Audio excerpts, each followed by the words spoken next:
nanti bisa membawa manfaat bagi kita semua. Jadi saya kembalikan ke moderator. Matur nuwun. Assalamualaikum warahmatullahi wabarakatuh. Waalaikumsalam warahmatullahi wabarakatuh. Baik, untuk sambutan yang kedua disampaikan oleh Dr. Amaria MSI selaku Koordinator Prodi S1 Kimia UNESA. Kepada Bu Amaria kami persilahkan. Baik, terima kasih. Assalamualaikum warahmatullahi wabarakatuh. Waalaikumsalam warahmatullahi wabarakatuh. Oke, selamat sore dan salam sejahtera untuk kita semua. Yang saya hormati Prof. Prima Retno Wikandari, Bu Amalia Putri, dosen mata kuliah MQC, dan yang saya hormati Bu Kris Wulandasa. Terima kasih untuk sekian kalinya Bu Kris sudah bersedia meluangkan waktunya untuk menjadi dosen praktisi dari mata kuliah MQC ini. Ya, untuk yang tentu untuk mahasiswa yang saya banggakan ya. Terima kasih sudah bergabung untuk mata kuliah MQC ini. Pertama-tama mari kita panjatkan puji syukur kehadirat Allah Subhanahu wa taala karena atas limpahan rahmat dan ridhonya kita pada sore hari ini kita bertemu di mata kuliah MQC bersama narasumber kita Bu Kris Triwulandasa. Biasanya ini malam ya Bu Kris, ini kita sore ya, baru kali ini kita sore ya, mudah-mudahan lancar ya kuliahnya. Oke, saya terima kasih Bu Wulan. Kita masih melaksanakan kegiatan kuliah ini secara daring ya, Bu Prima, Bu Amalia. Suatu saat kita perlu kuliah mengundang Bu Wulan itu secara offline gitu ya, lebih afdol gitu ya, ingin lebih afdol tentunya ya. Tapi mudah-mudahan dengan kuliah yang nanti 2 kali pertemuan gitu Bu Prima, Bu Amalia dengan Bu Wulan. Iya, betul. Ya, ini betul, Bu. mudah-mudahan mohon maaf ya Bu Wulan. Ini tentu saja harapan kami tetap ya ini dengan 2 kali pertemuan tadi sudah disampaikan oleh Prof. Prima, ini sudah bisa memberikan pemahaman yang cukup kepada para mahasiswa. Ya, mohon maaf karena kemarin-kemarin bisa sampai 4 kali pertemuan ya mohon maaf karena tertentu dengan RPA. Lagi-lagi seperti itu Bu Wulan. Ya, untuk para mahasiswa, ini mahasiswa kami semakin banyak Bu Wulan. Ini adalah mahasiswa angkatan 2023 yang sekarang sedang melaksanakan kegiatan PKL dan jumlahnya sekitar 159. Nah, itu ya, jadi dengan berbagai tempat mereka PKL itu macam-macam ya kegiatannya sehingga nanti apa yang disampaikan oleh Bu Wulan dalam mata kuliah MQC ini semoga bisa melengkapi dari pengalaman yang sudah ditimba oleh para mahasiswa. Saya rasa itu ya dari saya adik-adik mahasiswa, Prof. Prima, Bu Wulan, dan Bu Amalia. Semoga kuliah MQC walaupun nanti ini pertemuan pertama dan kedua itu ya bisa berjalan dengan lancar, bisa kita memberikan manfaat pada kita semua. Dan kepada para mahasiswa saya silahkan bertanya sebanyak-banyaknya ya, berdiskusi seluasnya dengan narasumber ya, dengan ahlinya gitu ya. Baik, saya sampaikan terima kasih dan ini pakai dibuka gitu ya. Mari kita buka dengan bacaan basmalah. Bismillahirrahmanirrahim. Mata kuliah bersama narasumber Bu Kris Triwulandasa untuk mata kuliah MQC ini saya buka. Bismillahirrahmanirrahim. Terima kasih. Assalamualaikum warahmatullahi wabarakatuh. Waalaikumsalam warahmatullahi wabarakatuh. Terima kasih atas sambutan yang telah disampaikan. Kini tibalah kita pada acara inti, yaitu pemaparan materi yang akan disampaikan oleh Ibu Kris Triwulandasa STP MM, yang mana saat ini beliau aktif bekerja di PT Danon Sari Husada Generasi Mahardika Jogja dan Prambanan Factory sebagai Quality System and Compliance Supervisor. Kepada Ibu Kris Triwulandasa STP MM, waktu dan tempat kami persilahkan. Ya, baik. Terima kasih Mbak Dinda, terima kasih Bu Prima, Bu Amalia, dan Bu Amaria atas kesempatan kali ini gitu ya. Sebuah kehormatan bagi saya juga ya, sudah tahun ketiga dipercaya oleh ibu-ibu sekalian untuk sharing gitu ke teman-teman semua tentang pengalaman saya begitu, khususnya terkait manajemen dan quality control. Oke, suara saya terdengar jelas ya teman-teman ya? Oke, saya Ya, izin jelas. share screen. Pun jelas nggih, Bu. Nggih.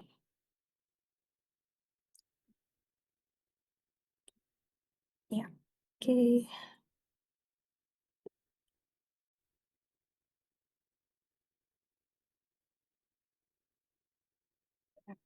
Oke, jadi apa namanya yang akan saya sampaikan di sini tentu saja manajemen dan quality control gitu ya. Mungkin sekilas sedikit apa namanya tentang saya gitu. Jadi saya dulu juga ambil apa namanya kuliah di ranah teknologi pangan gitu ya, S1-nya, kemudian S2-nya lebih ke Magister Management. Kemudian lulus dari S1, saya berkesempatan untuk bekerja di PT Indofood CBP Sukses Makmur di divisi food seasoning. Jadi waktu itu pabriknya itu yang memproduksi apa namanya sambal, kecap dan juga sirup dengan merek Indofood gitu ya teman-teman. Di Indofood Semarang saya bekerja sebagai production dan quality control supervisor sekitar 4,5 tahun. Nah, kemudian saya pindah masih di bidang yang sama di Quality Control Supervisor. Kali ini di Pasuruan dan dengan produk yang berbeda yaitu minyak bumbu dan bumbu gitu. Jadi kalau teman-teman beli Indomie goreng, Indomie rebus gitu ya kan di dalamnya itu ada minyak bumbu dan ada bumbunya. Nah, itu waktu itu saya bekerja memproduksi produk tersebut. Kalau sebelumnya sambal sama kecapnya, sekarang yang minyak bumbu sama bumbu gitu. Nah, selama kurang lebih 2,5 tahun ya, jadi total 7 tahun di Indofood. Kemudian saya berganti ke jenis produk yang lain gitu ya. Jadi dari sambal, kecap, kemudian minyak, bumbu, saya beralih ke produksi susu. Jadi saya join di PT Sariwisada Generasi Mardika. Jadi produknya itu kalau teman-teman tahu ada susu SGM, susu Bebelak, dan Nutrilon.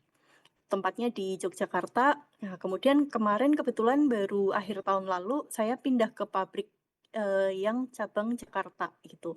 Sama masih di seputar quality, hanya saja sekarang lebih ke memanage food safety management sistemnya gitu. Jadi berurusan dengan persertifikasian food safety management system ISO 22000, FSSC gitu dan juga erat kaitannya ya dengan ISO 9001 juga gitu. Jadi harapannya sekitar berapa ya, 10 tahun gitu ya, saya bekerja di industri pangan sebagai production, quality control, dan juga di food safety system gitu ya, bisa memberikan insight ke teman-teman sebenarnya manajemen dan quality control ini kira-kira bagaimana sih aplikasinya di dunia industri gitu. Oke, sebenarnya ada 4 agenda ya yang ingin saya sampaikan mungkin di total 2 kali pertemuan, mungkin 1 kali pertemuan nanti kita akan bahas 2 agenda nomor 1 dan 2 kalau nanti waktunya cukup ya teman-teman dan di pertemuan kedua kita akan bahas terkait agenda nomor 3 dan 4. Jadi nanti di hari ini lebih ke pendahuluan dulu ya. Jadi quality management system itu apa, QC itu apa dan bagaimana di industri pangan gitu implementasinya dan juga sekilas tentang quality management system khususnya kalau ya yang umum itu adalah ISO 9001. Oke, nah kita ke yang pertama dulu ya terkait pendahuluan quality management system. Nanti kita akan ada 4 bagian. Pengertiannya tuh apa, terus habis itu keuntungan penerapannya apa, kemudian contoh-contoh aktivitas quality control dalam industri pangan, dan mungkin nanti yang keempat ada terkait topik tentang budaya quality dan cost of quality gitu. Oke, ini mungkin sekilas tentang ini dulu ya, definisi-definisi gitu ya. Jadi sebenarnya mutu tuh apa gitu ya. Wah, saya tadi mau nanya ke teman-teman nih, tapi udah kepencet duluan pengertiannya apa gitu, mohon maaf. Jadi coba saya back dulu deh, saya mau tanya ke teman-teman dulu deh. Kira-kira menurut teman-teman itu pengertian mutu tuh apa? Gitu. Coba nanti bisa ada yang mau raise hand. Kan kita ini kuliahnya quality control. Quality itu apa sih? Mutu itu apa sih pengertiannya gitu. Coba ada yang bisa menjelaskan nggak ya dari teman-teman?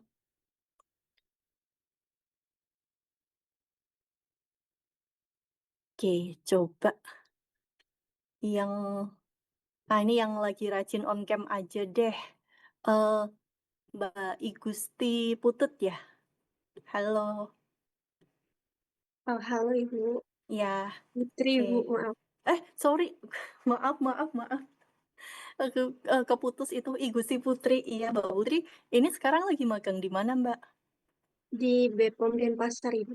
Wah, keren-keren di Bepom ya. Di bagian apanya berarti di Bepomnya? Di labnya? Setiap sebulan sekali itu di rolling, Bu. Oh, oke. Oke. Mbak Putri, kalau pengertian mutu tuh apa sih, Mbak, menurut Mbak Putri? Menurut saya mutu itu sebuah ukuran Mhm. baik atau buruknya pada suatu pengujian itu. Ya, oke. Sip.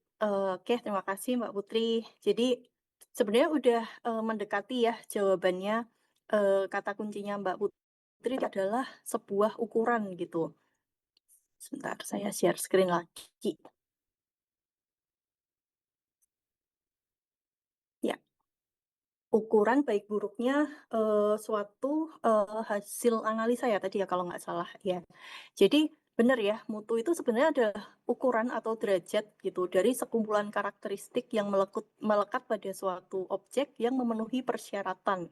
Tuh, jadi sebenarnya tuh mutu itu adalah sejauh mana produk atau jasa kita itu memenuhi persyaratan gitu. Jadi misalnya kalau dibilang apa namanya produknya bermutu gitu. Maksudnya tuh apa sih produknya bermutu? Oh ya, produknya itu sudah memenuhi apa namanya keinginan dari konsumen gitu.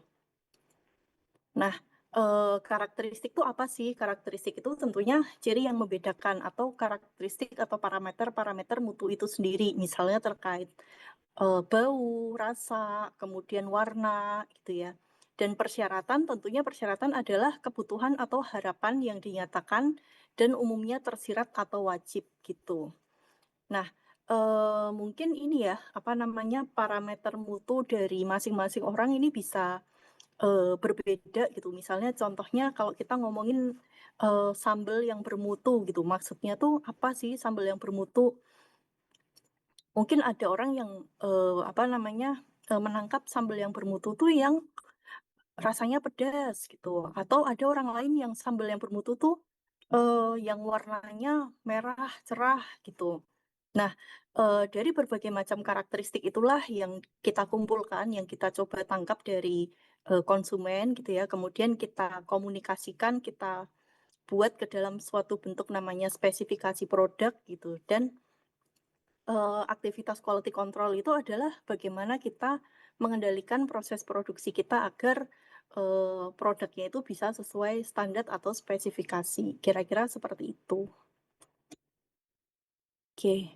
Nah, kalau sedikit ya tentang quality management system gitu, nanti kita nyerempet ke ISO 9001 ya. Jadi bisa dibilang sistem manajemen mutu itu adalah kumpulan unsur atau yang saling terkait, yang berinteraksi.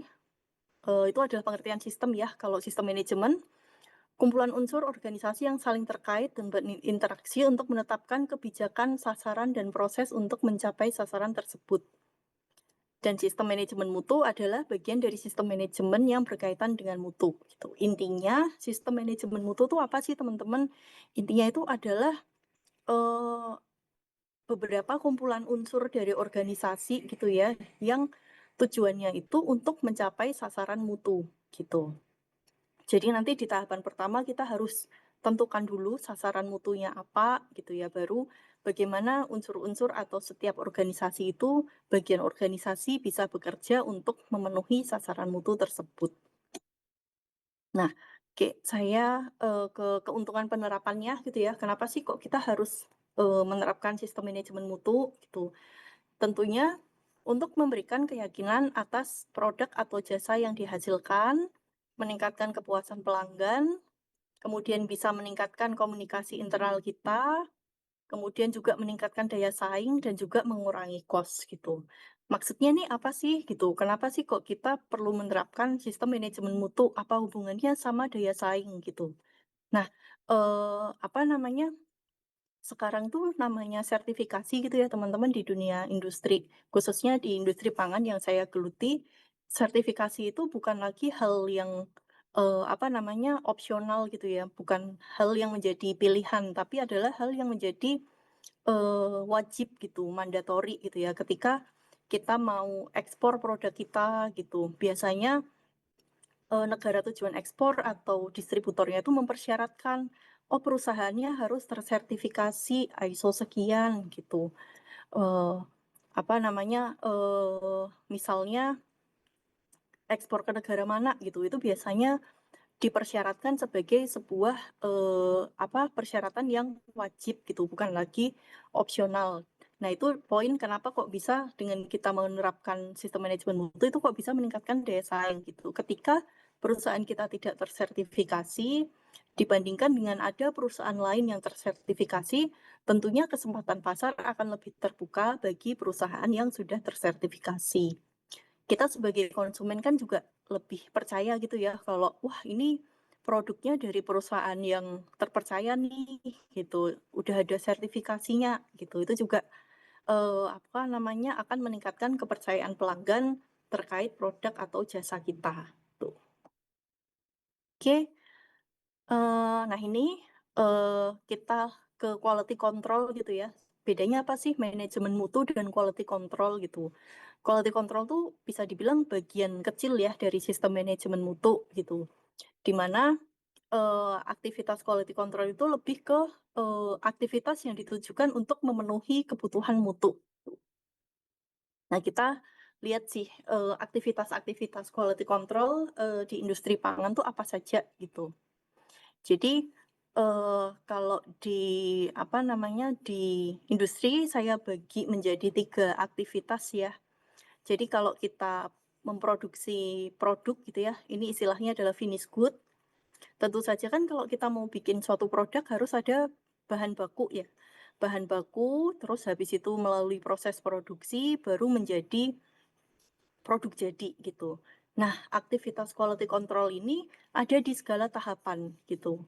Mulai dari kedatangan bahan baku, itu contohnya melakukan sampling bahan baku, kemudian pengawasan kondisi bahan baku, memeriksa hygiene dari gudang bahan baku, gitu ya. Kemudian di proses produksi bisa kegiatannya sampling dan memastikan parameter mutu dari selama proses produksi, misalnya suhunya apakah masih terjaga, kemudian misalnya kalau ngomongin pasteurisasi, temperatur, flow rate gitu, apakah sesuai dengan kriteria gitu.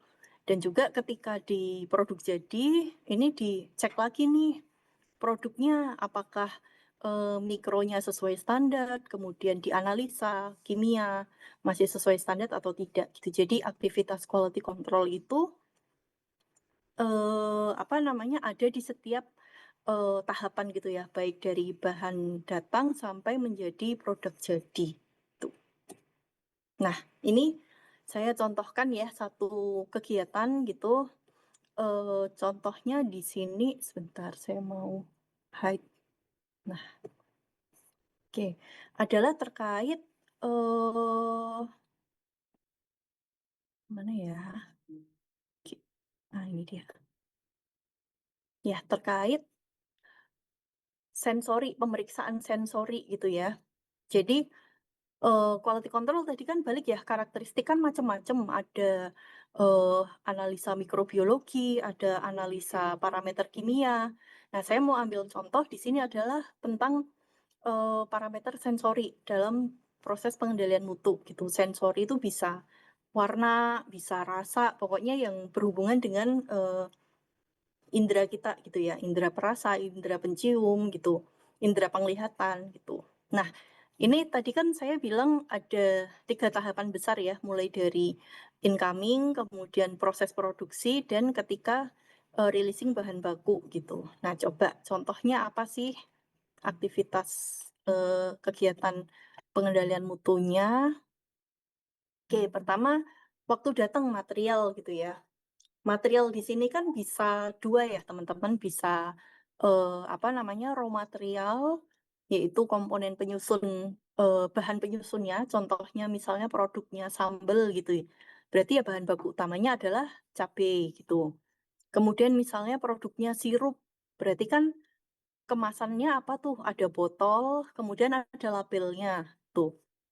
Nah, eh, tentunya kalau misalnya bahan-bahan itu datang dari supplier, kita harus cek dulu nih teman-teman agar kualitasnya itu sesuai dengan standar kita gitu. Contohnya di sini ada membandingkan untuk kemasan ya, label, warna dan printing packaging material dengan standarnya gitu. Jadi ini kalau di Zoom ya ceritanya ini tuh adalah warna standarnya.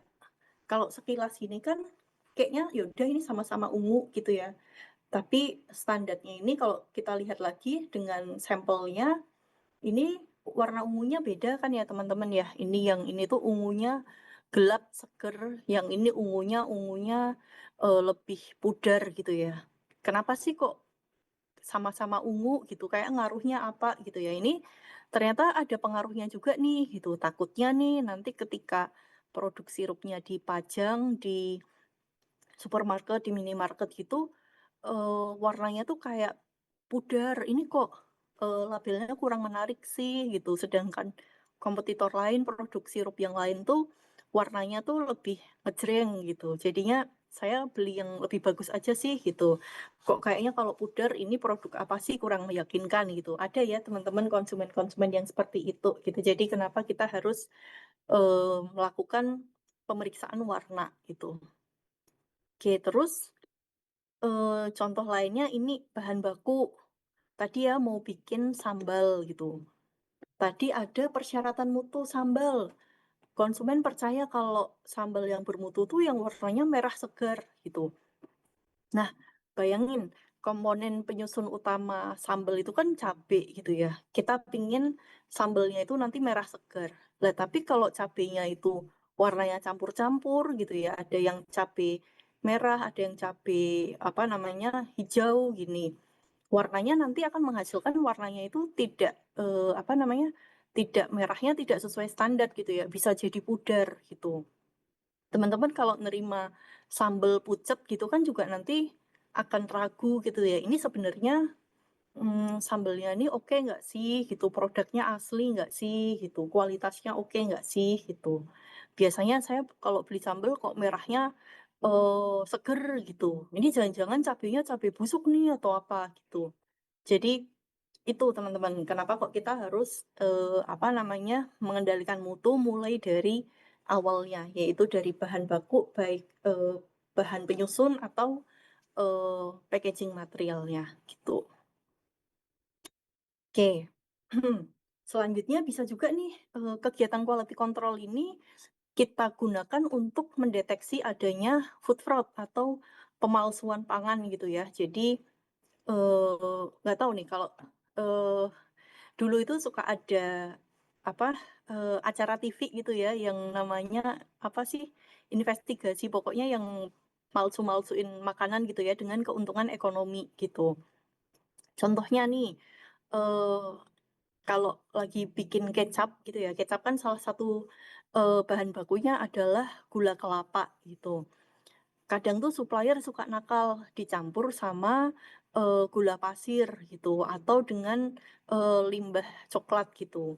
Kenapa sih gitu? Ya karena gula kelapa ini jauh lebih mahal. Jadi kalau dicampur gula pasir atau limbah coklat, harapannya apa namanya barangnya supplier itu bisa lebih murah gitu, tapi bisa terjual dengan seharga gula kelapa gitu. Nah, dengan aktivitas pengendalian mutu khususnya sensori di tahapan bahan baku, kita juga bisa mendeteksi pemalsuan pangan tersebut gitu. Kemudian juga bisa contohnya membedakan jenis bahan baku gitu. Ini bawang merah gitu ya teman-teman. Jadi kalau di minyak bumbu, jadi misalnya teman-teman beli Indomie goreng itu kan ada kemasan apa namanya, ada minyak, ada sambal, ada kecap gitu. Nah, minyaknya itu tuh minyak bawang merah teman-teman. Terbuat dari minyak goreng dan juga bawang merah. Hanya 2 komponen itu ya. Ternyata kalau bawang merahnya beda jenis tuh rasanya bisa beda loh. Rasa bawangnya itu ada yang kuat gitu ya, ada yang lemah gitu. Nah, bawang itu apa sih yang mempengaruhi gitu? Ternyata varietas bawang itu mempengaruhi. Bawang dari Brebes gitu ya, itu terkenal aromanya, rasanya itu lebih kuat gitu. Sekali iris tuh bisa air mata tuh netes gitu ya. Kemudian kalau bawang merah dari tempat yang lainnya itu nggak terlalu kuat gitu. Ini tuh valid ya teman-teman. Jadi semisalnya saya lagi di proses produksi gitu ya, bikin minyak bumbu itu kan minyaknya, bawang merahnya itu kan dihalusin gitu ya, jadi bubur bawang merah. Kalau kita lagi jalan produk bawang merahnya asalnya dari Brebes, begitu masuk ruang produksi itu langsung, matanya tuh perih, rasanya pengen nangis gitu, saking bawang merahnya tuh kuat sekali gitu. Tapi kalau ketika memang memproduksi tipe bawang merah yang selain Brebes, kita masuk ruang produksi itu masih kuat tahan gitu, karena memang apa namanya, aroma rasa bawang merahnya itu nggak sekuat yang Brebes gitu. Nah, biasanya produk-produk yang ekspor gitu ya, mereka akan cenderung lebih suka dengan bawang merah yang kuat gitu. Jadi makanya kalau produk ekspor gitu, khusus ekspor, harus pakai yang bawang merah Brebes gitu. Jadi ketika itu tentunya harganya lebih mahal gitu ya. Jadi ketika kedatangan kita juga bisa mengecek nih apakah supplier tuh nakal apa enggak. Dia dicampur enggak sih bawang merah Brebes dicampur dengan bawang merah dari varietas lain gitu. Kelihatan ya bedanya, misalnya bawang merah Brebes tuh ciri-cirinya seperti ini, lonjong-lonjong gitu. Sedangkan yang varian lain, contohnya dari Bima gitu ya, NTT, itu cenderung lebih bulat-bulat gitu. Jadi kita bisa melakukan sampling saat kedatangan gitu ya, untuk melihat apakah sebenarnya bawang merahnya tuh dicampur apa enggak. Bahasanya apa sih, dioplos apa enggak gitu ya. Itu salah satu kegiatan dari pemeriksaan sensori di kedatangan material. Nah, kemudian di proses produksi, contohnya ya tadi kita udah nerima cabai nih, kita udah seleksi cabainya warnanya oke gitu ya. Bisa jadi selama proses produksi kita juga perlu melakukan sortasi gitu ya untuk memisahkan yang eh, apa namanya lewat matang atau memisahkan benda asing gitu ya. Kita juga bisa melakukan sampling nih. Jadi cabai tadi setelah dipanaskan ya, di steam kemudian digiling gitu. Nah, di sini kita bisa lakukan sampling untuk mengecek teksturnya gitu. Nah, ini kalau kita lihat ini contoh cabai yang sudah digiling. Di sini masih ada cabai-cabai apa sih namanya kok cabai? Biji cabainya gitu. Coba sebentar. Saya mau minta pendapat nih dari teman-teman. Kira-kira kalau ngelihat hasil gilingan cabai, hasil tekstur cabai yang kayak tadi, bisa dibilang hasilnya sudah memenuhi mutu apa belum? Gitu. Coba siapa ya? Mbak MC aja deh tadi, Mbak Dinda. Halo Mbak Dinda. Iya, Ibu. Ya, Mbak Dinda tadi kalau lihat gambarnya gilingan cabai tadi ya, masih ada biji cabainya. Kira-kira itu udah memenuhi standar belum, Mbak? Menurut saya pribadi, kemungkinan belum memenuhi standar karena bijinya itu belum terolah secara sempurna gitu. Masih biji utuh gitu. Ya, oke. Oke, terima kasih Mbak Dinda. Jawabannya nggak salah juga ya, tapi apa namanya, bisa jadi salah juga. Nah, jadi jawabannya tuh tergantung ya teman-teman. Kan tadi ya, eh produk bermutu apa enggak itu kan tergantung persyaratannya gitu. Nah, sekarang persyaratan sambalnya itu memang ada biji cabenya atau tidak ada gitu. Kalau tadi kasusnya dari Mbak Dinda, jelas ya Mbak Dinda mempersyaratkan sambalnya itu menurut Mbak Dinda sambal yang bermutu itu adalah yang tidak ada biji cabenya, yang teksturnya halus gitu ya. Maka benar, tekstur seperti ini nih belum sesuai standar gitu. Cuman ada juga nih jenis-jenis cabai yang memang ada biji cabenya. Kalau contohnya teman-teman pernah mengkonsumsi sambal Bangkok gitu ya, itu kan memang jenis sambal yang cenderung apa sih namanya pedas manis gitu. Kemudian masih ada biji-biji cabenya untuk memberikan kesan ya apa namanya memang masih segar. Memang sambal Bangkok kan biasanya seperti itu gitu ya. Nah, ketika kalau misalnya kita lagi memproduksi sambal Bangkok, ya tentunya kondisi seperti ini masih dianggap sesuai standar gitu. Jadi balik lagi ya ke spesifikasi produk masing-masing gitu. Oke, sip, itu contoh yang di lini produksi. Nah, kemudian ketika sambelnya udah jadi nih gitu, udah dikemas di dalam botol gitu ya, kemudian siap dijual gitu ya. Tentunya sebelum menjual kita akan lakukan analisa-analisa dari mikrobiologi, kemudian parameter kimia, NaCl, total asam gitu. Juga kita lakukan analisa sensori juga nih. Kalau dalam hal ini apa namanya? Ini terkait warna gitu ya. Jadi ini standar sambalnya, warnanya merah seperti ini. Kemudian beberapa batch yang datang itu ada macam-macam warnanya. Ada yang apa namanya? Warnanya muda gitu ya. Kemudian ini harus kita bandingkan nih, kita harus bisa mendeteksi, ini kok sambalnya warnanya muda sih gitu. Kita harus berarti ini beda nih sama standar gitu. Kemudian gimana keputusan selanjutnya, apakah masih boleh dirilis atau tidak gitu ya. Tentunya itu kita putuskan lebih lanjut gitu ya. Misalnya nanti kita lakukan uji sensoris, panelisnya ditambah gitu, atau misalnya kita lakukan uji kromatografi lebih lanjut, apakah dari parameter L, A, B-nya itu masih masuk gitu. Dan tentunya semisalnya sudah diputuskan gitu ya, ini masih memenuhi standar, kita juga tetap harus mencari penyebabnya. Kenapa sih sambal, contoh ini paling mudah, ini 36 gini ya, nomor 36. Kenapa sih kok bisa sampai lebih mudah dibandingkan yang standar gitu. Kita harus cari tahu penyebabnya agar tidak terjadi hal yang sama di kemudian hari gitu. Biasanya kalau kayak gini tuh balik lagi ke tadi teman-teman cabenya ya. Jadi dari variasi warna cabenya gitu. Karena balik lagi ke faktor harga gitu ya.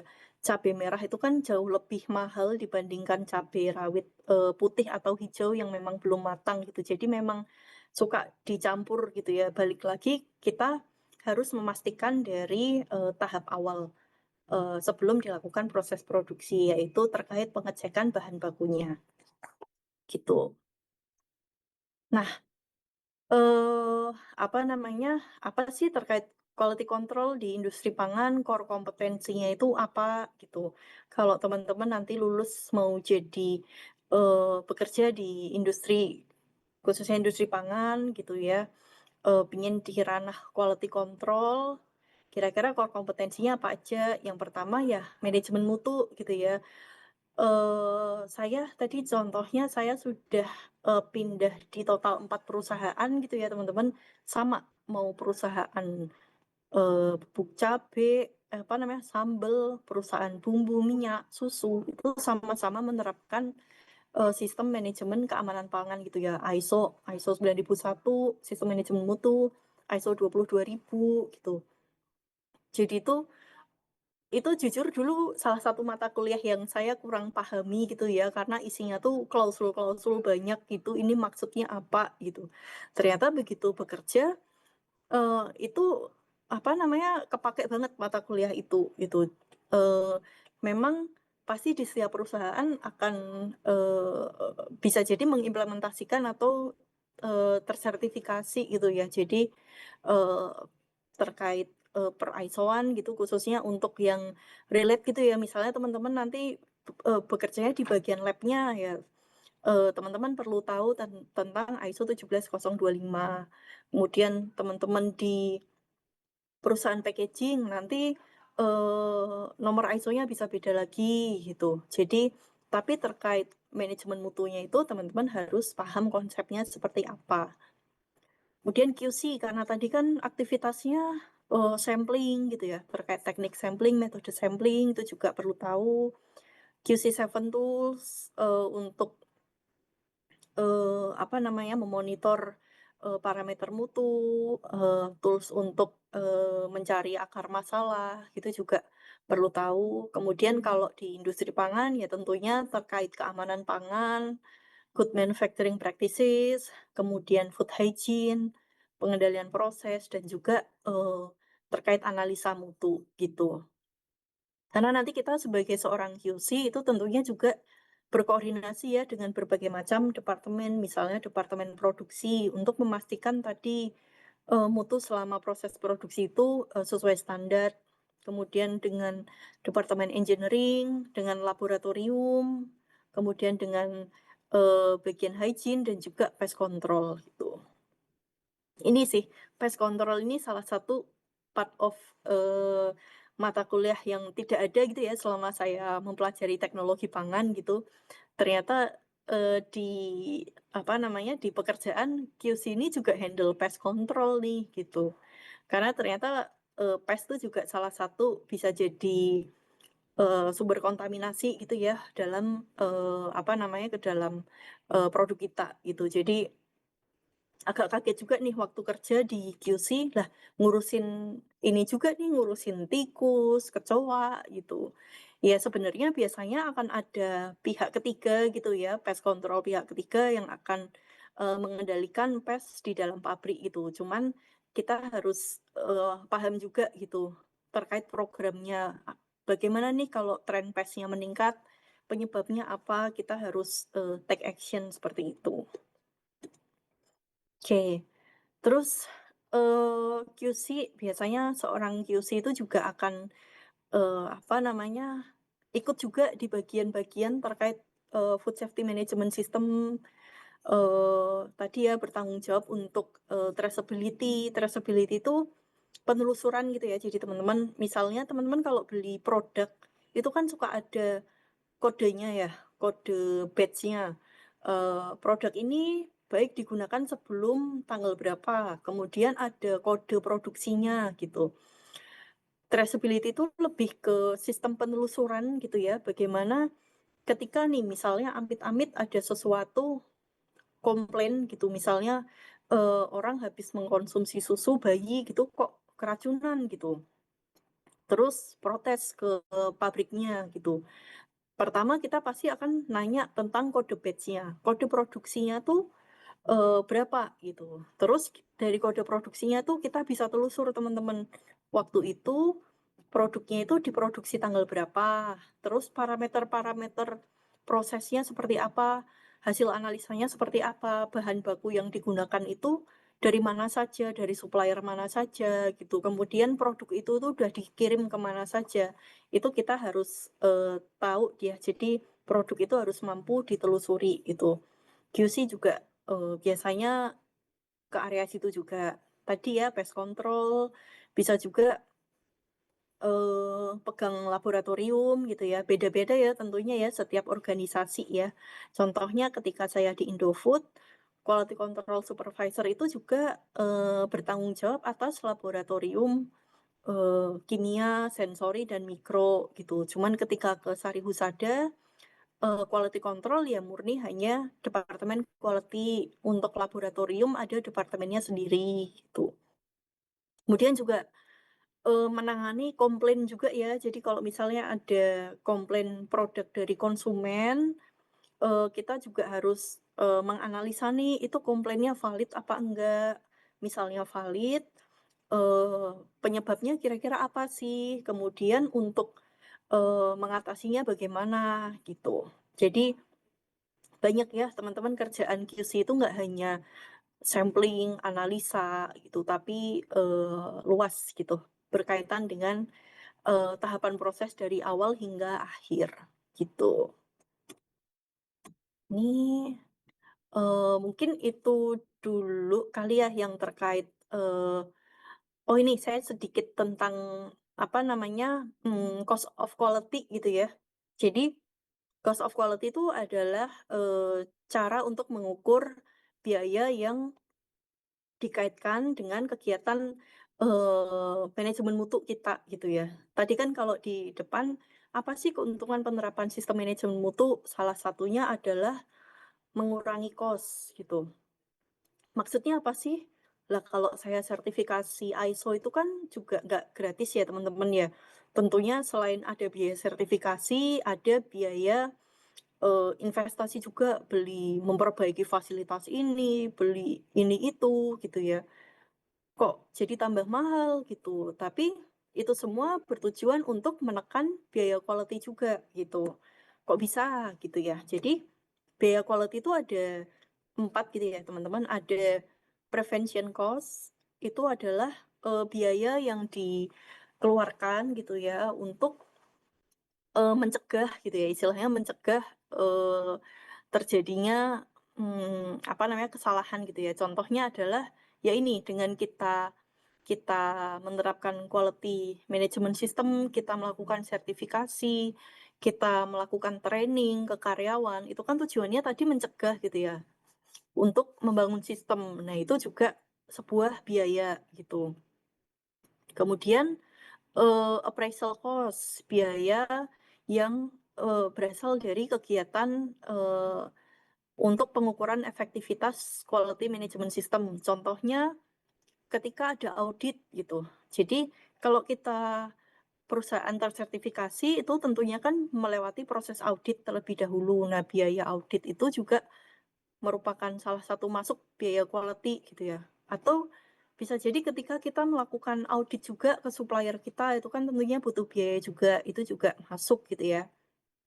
Nah, terus ada juga biaya kegagalan gitu. Jadi biaya kegagalan bisa internal maupun eksternal gitu ya. Contohnya internal ya ketika produk nggak sesuai standar itu terjadi tapi masih di area pabrik kita gitu ya, masih di dalam tempat kita gitu. Contohnya ketika apa namanya diproduksi tidak sesuai standar sehingga harus ada yang reject gitu, atau produksinya apa namanya lossesnya terlalu banyak gitu.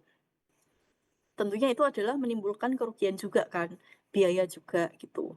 Nah, yang paling ditakuti adalah external failure cost gitu. Jadi biaya yang muncul dari apa namanya produk tidak sesuai standar yang ditemukan di luar gitu. Contohnya misalnya ada customer komplain gitu ya.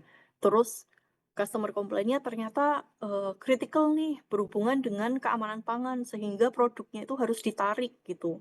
Bayangin aja berapa banyak yang harus ditarik dan biayanya tuh berapa gitu.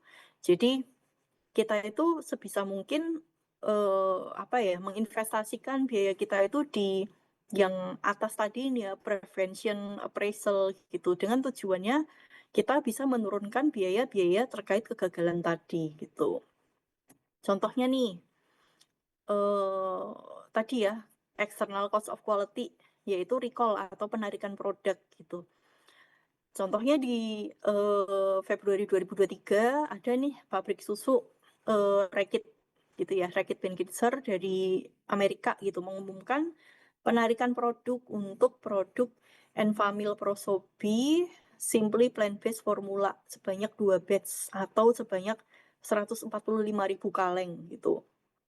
Bayangin aja susu 1 kaleng tuh harganya berapa sih gitu, dikali 145.000 itu tentunya biayanya sangat besar gitu ya teman-teman. Setelah dicek gitu penyebabnya apa sih kok ditarik gitu, ternyata karena adanya kemungkinan kontaminasi bakteri patogen yaitu Chronobacter sakazaki yang diduga disebabkan dari bahan baku pihak ketiga gitu. Jadi di proses produksi kita udah oke nih, nggak ada kontaminasi bakteri CB gitu. Tapi ternyata asalnya nih dari bahan bakunya gitu, dari bahan bakunya. Ternyata bahan bakunya tuh terkontaminasi CB gitu. Nah tadi pertanyaannya, kok bisa kita tidak mendeteksi adanya kontaminasi itu saat kedatangan gitu. Berarti sistem kita ada yang salah nih gitu. Impact-nya apa? Impact-nya produknya sampai ditarik ya dari berbagai negara, ada di US, Guam, Puerto Rico, bahkan saham perusahaan itu sampai turun 15%. Tentunya kalau misalnya kita sebagai konsumen gitu ya ngelihat, wih produk yang biasa saya konsumsi kok ditarik dari pasaran gitu. Tentunya timbul keraguan ya di kita sebagai konsumen gitu, apakah ini tuh aman nggak sih sebenarnya dikonsumsi gitu. Ya udahlah lebih baik saya pindah ke merek lain gitu daripada nanti saya kenapa-napa gitu. Nah itu yang bahaya nih kalau udah level kepercayaan dari pelanggan itu turun dan akhirnya pelanggan memilih ke produk yang lain gitu. Oke, nah ini sesi 2 nanti kita akan apa namanya lebih banyak ke ISO, mempelajari ISO gitu ya. Jadi apa namanya biasanya kalau di industri pangan kalau terkait quality itu yang relate ada 3 ISO ini ya. 9001 tentang sistem manajemen mutu, kemudian karena khusus di pangan ada ISO 22000 sistem manajemen keamanan pangan, dan juga biasanya di pabrik itu kan ada lab-nya, dan lab-nya itu selalu perlu disertifikasi ISO 17025 gitu, atau kalau tidak ya kita harus melakukan analisa ke lab luar yang sudah tersertifikasi ISO 17025 gitu. Oke, mungkin yang bagian pertama itu dulu teman-teman. Jadi tadi terkait apa namanya pendahuluan dulu ya, sistem manajemen mutu itu apa, terus contoh aktivitas pengendalian mutu dari awal barang datang di proses produksi sampai produk jadi gitu. Itu dulu, nanti kita lanjut ke ISO 9001, tapi ada pertanyaan dulu nggak dari teman-teman? Oke, saya sambil minum dulu ya.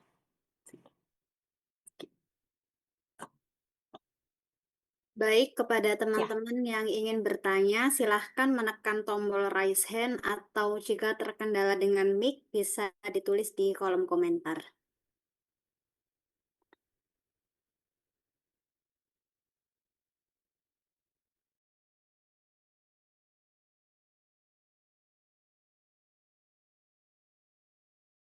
Oke. Oke, kalau belum ada yang tanya, nanti kita lanjut dulu aja ya ke materi yang kedua ya. Tuh.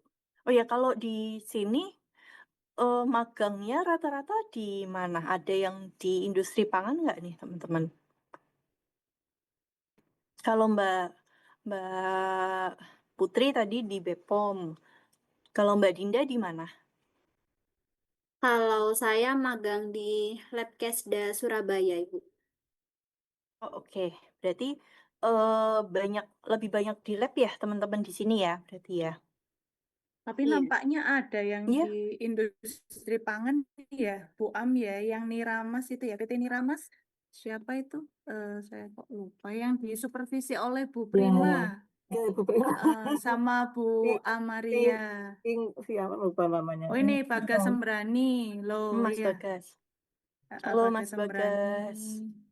Terus Bagas ya, Amalia Bagas.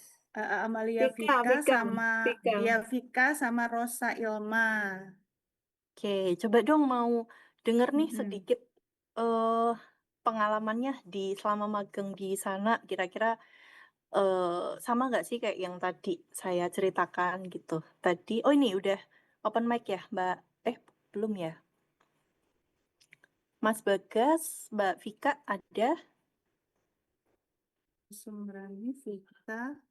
Kok nggak ada Vika, ya? mungkin Vika bisa cerita. Rosa Ilma. Belum hadir semua ya ini Oh, ya belum hadir teman-teman. ya? Bagas, Iya, Bagas Sembrani saya cari di partisipan juga. Iya, Belum mungkin ini ya, nampak ini, Bu. jam kerjanya kayaknya masih ini, Bu, hari Sabtu.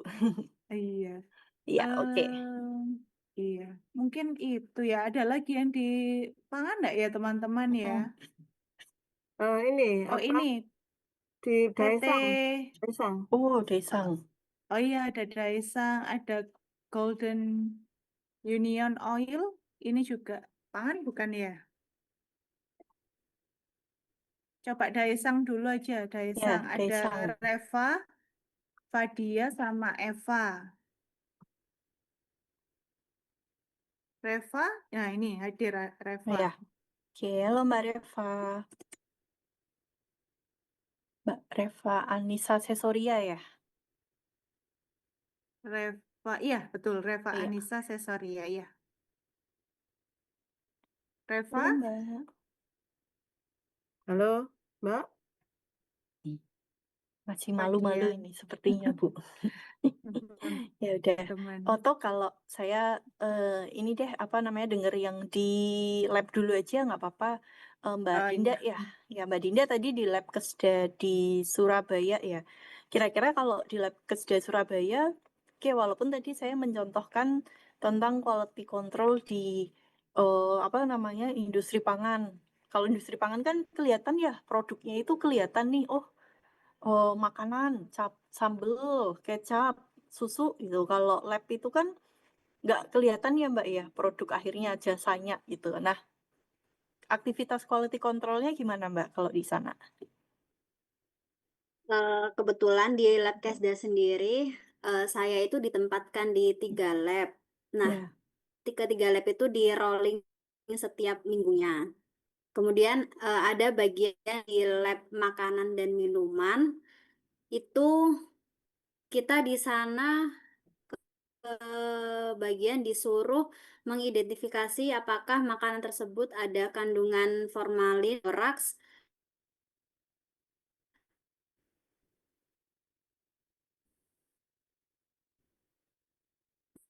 rodamin B, dan metanil yellow-nya. Mhm. Oke, oke. Kalau berarti melakukan analisa ya Mbak ya? Analisa Iya, Ibu. formalin. Oke. Berarti kan apa namanya untuk memastikan analisanya benar bagaimana Mbak? Hasilnya valid gitu. Untuk pemeriksaan formalin, boraks, rodamin B, sama metanil yellow-nya itu menggunakan reagen. Jadi yang pertama itu sampelnya itu diberi aquades dulu, kemudian residunya itu tadi dikasih reagen formalinnya. Kemudian ditunggu selama kurang lebih 10 sampai 15 menit. Jika terjadi perubahan warna pada larutan larutan sampel tersebut, itu mengandung formalin. Jadi kalau formalin sendiri itu kalau terjadi perubahan warna merah muda atau magenta gitu, positif mengandung formalin. Semakin tua perubahan warnanya, maka kandungan formalinnya akan semakin banyak gitu, Bu. Oke, oke. Oh ya, sampel yang dicek berarti lebih ke sampel apa ya Mbak? Yang dari memang apa lab apa sih lab emang seseorang membayar untuk kayak layanan lab gitu dari industri-industri atau sampling dari pasaran-pasaran gitu.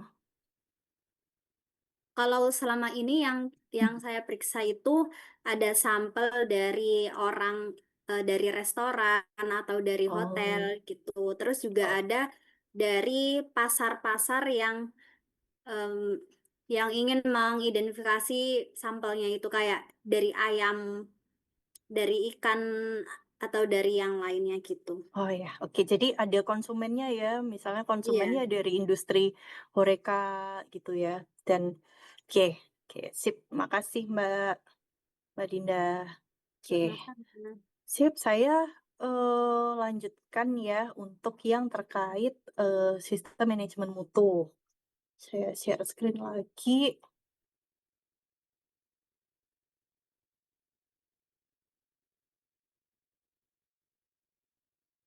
Bentar. Oke, sebentar ya teman-teman.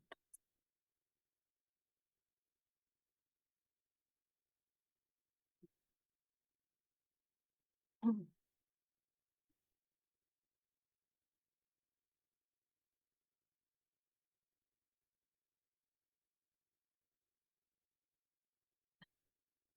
Oke, materi kedua.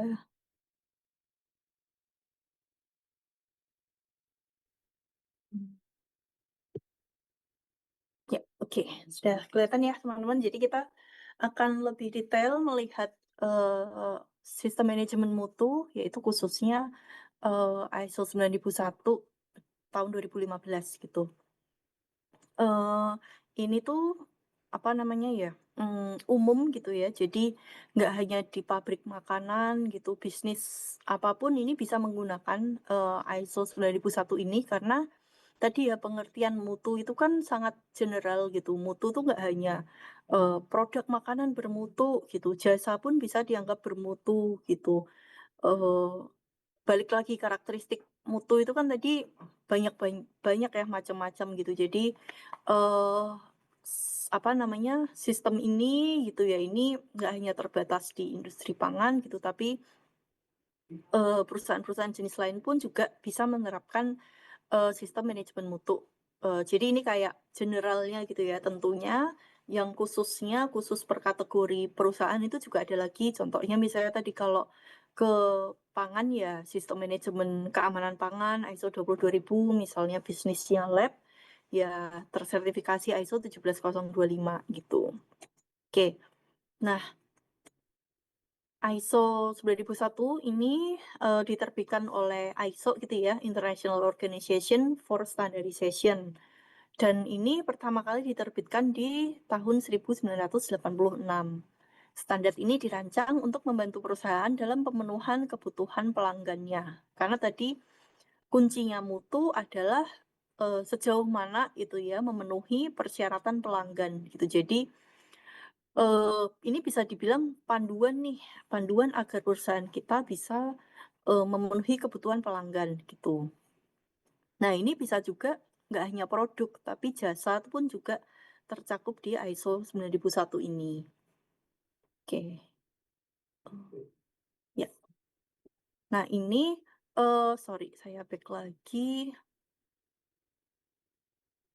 Ini contoh ya.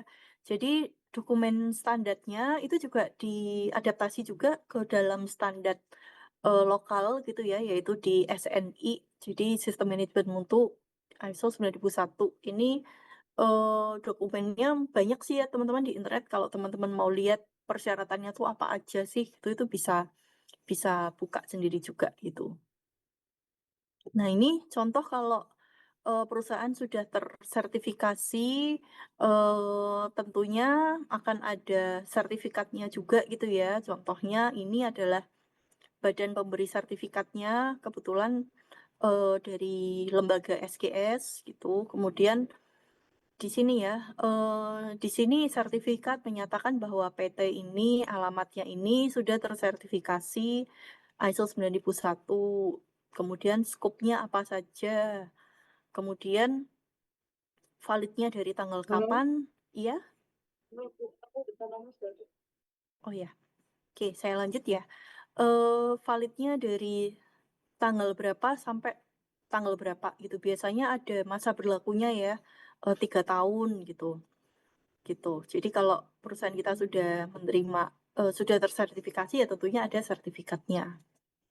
Oke, prinsip ini saya next dulu. Nah, ini klausulnya ini ada 10 gitu ya. Jadi ini umum gitu ya, strukturnya umum. Jadi nanti teman-teman kalau mempelajari ISO yang lainnya, sama nih biasanya strukturnya tuh seperti ini, 1 sampai 10 gitu.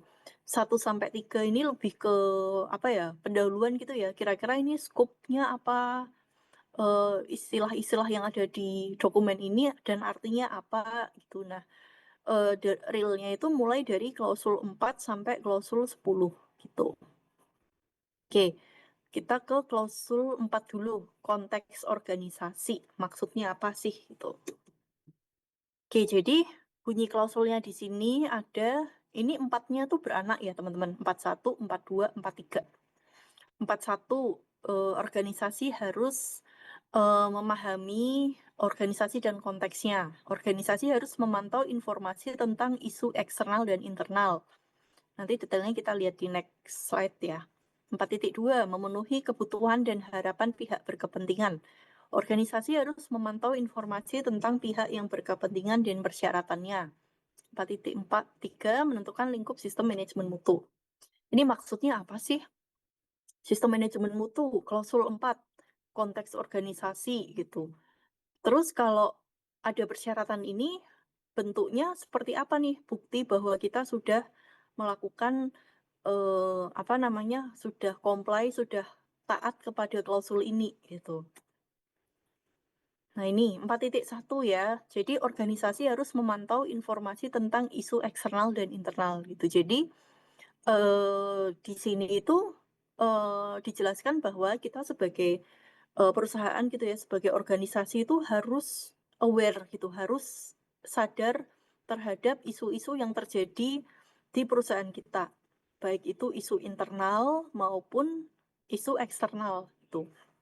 Kenapa kok kita harus mengidentifikasi, kita harus aware nih, ada isu-isu apa aja yang bisa berpotensi ke perusahaan kita gitu, berpotensi memberikan impact gitu ya. Impact-nya itu bisa negatif atau bisa positif gitu.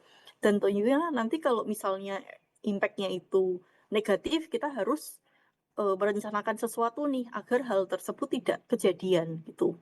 Jadi pola pikirnya ke situ gitu. Ini contohnya ya. Contohnya ini misalnya isu gitu.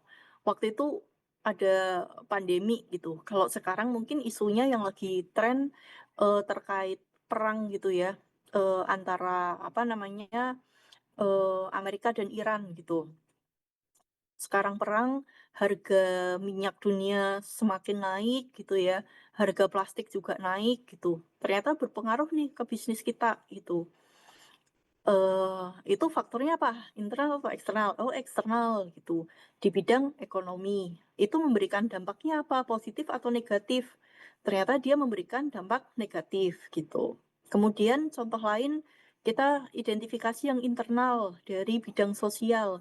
Oh, ternyata motivasi karyawan kita itu tinggi gitu. Itu faktor internal dari bidang sosial dan tentunya itu memberikan efek positif bagi perusahaan kita. Kemudian contoh lainnya, oh ternyata lokasi pabrik kita berdekatan nih dengan daerah rawan banjir gitu. Itu faktor eksternal di lingkungan dan itu bisa berdampak negatif nih gitu. Kemudian meningkat digitalisasi gitu, faktor eksternal teknologi dan itu efeknya positif. Kita harus bisa tangkap opportunity itu. Kemudian contoh lainnya eksternal kuatnya hubungan dengan badan regulasi pemerintah dari bidang regulasi, efeknya positif. Atau bisa juga terkait biaya produksi kita yang rendah dari faktor internal bidang ekonomi, efeknya positif gitu. Jadi kita harus identifikasi nih, isu internal apa aja dari berbagai bidang, bisa ekonomi, sosial, lingkungan, teknologi, regulasi gitu. Kemudian efeknya apa? Positif atau negatif gitu. Kemudian isu eksternal apa tuh? Yang kira-kira isu eksternal apa yang bisa mempengaruhi jalannya perusahaan kita itu juga harus diidentifikasi. Kalau yang negatif kita harus antisipasi nih caranya seperti apa gitu. Itu kira-kira bagaimana kita bisa comply ke klausul 4.1. Oke. 4.2 memenuhi kebutuhan dan harapan pihak berkepentingan gitu. Jadi karena tadi ngomongin mutu gitu ya, mutu adalah sejauh mana produk kita mencapai persyaratan dari konsumen itu. Jadi kita harus tahu nih persyaratan konsumen, ekspektasi pihak-pihak yang berkepentingan dengan kita tuh apa aja gitu. Contohnya kita ada data nih, pihak-pihak yang berkepentingan dengan organisasi kita tuh apa saja. Contohnya dari customer, dari regulator atau pemerintah. Tadi ya kalau di industri pangan ya tentunya BPOM gitu ya contohnya. Kemudian dari supplier kita, dari masyarakat, kita harus tahu kebutuhan mereka terhadap kita tuh apa gitu. Contohnya kalau customer, oh ya produknya, customer pingin produknya itu aman dikonsumsi dan bermutu tinggi. Kalau tadi contohnya Mbak Dinda, konsumennya dari Horeca gitu ya, tentunya kalau kita menganalisakan di lab Kesda gitu ya, saya pingin hasil analisanya itu benar gitu ya, menggambarkan apa kondisi yang actual gitu ya. Kalau memang ada formalin ya labnya harus bisa mendeteksi, kalau misalnya memang tidak ada formalin ya memang benar negatif gitu hasilnya. Itu yang diinginkan consumer kita gitu. Kemudian BPOM gitu ya misalnya ya, BPOM tentunya mengingini bahwa regulasi-regulasinya itu bisa dipenuhi oleh para perusahaan khususnya industri pangan gitu. Supplier kita gitu ya, misalnya contohnya tadi penyuplai cabai kalau di pabrik sambal gitu, atau peternak sapi yang menghasilkan susu gitu ya, pasti mereka inginnya adalah kepastian bahwa kerjasama ini akan berlangsung lama gitu ya.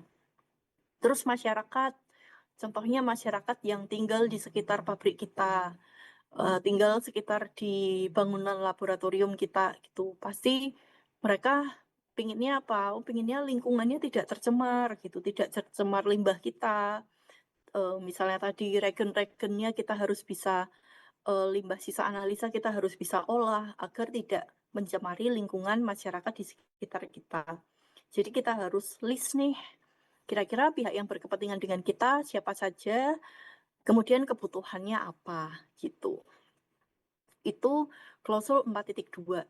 Memang agak ini ya, sangat manajemen sekali ya ini sistem manajemen mutu itu di klausul 4 gitu. Nanti klausul-klausul ke belakang ini baru mulai teknis gitu. Oke. Selanjutnya klausul 5 kepemimpinan gitu. Kepemimpinan sebentar. Oh ya, oke. Kepemimpinan ada apa aja gitu ya. Jadi ada 5.1, 5.2, 5.3. Kepemimpinan dan komitmen. Manajemen puncak harus memperlihatkan kepemimpinan dan komitmen terhadap sistem manajemen mutu. Manajemen puncak harus menetapkan kebijakan mutu dan mengkomunikasikan ke pihak internal maupun eksternal. Manajemen puncak harus memastikan bahwa tanggung jawab dan wewenang telah ditentukan dan dimengerti dalam organisasi. Jadi, di sini tuh adalah menekankan terhadap komitmen dari top manajemen gitu. Jadi, apa ya, manajemen puncak gitu ya, bos besar gitulah. Jadi kalau misalnya perusahaan mau tersertifikasi ISO 20.000, ISO 9001, ISO 17025, tentunya nggak akan berhasil kalau nggak ada komitmen dari top manajemen gitu. Jadi top manajemen harus menunjukkan komitmennya nih untuk memastikan sistem ini bisa berjalan gitu. Contohnya apa nih? Tadi dengan menetapkan kebijakan. Nah ini contohnya ya, manajemen puncak harus menetapkan kebijakan mutu. Biasanya bentuknya adalah sebuah perusahaan atau organisasi punya nih yang namanya kebijakan mutu. Itu contohnya seperti ini, bunyinya tuh lebih ke kebijakan mutu. Contoh ya nih teman-teman ya, kami mempunyai komitmen untuk kebijakan yang disebut total quality yang bertujuan untuk dapat berkompetisi di pasar.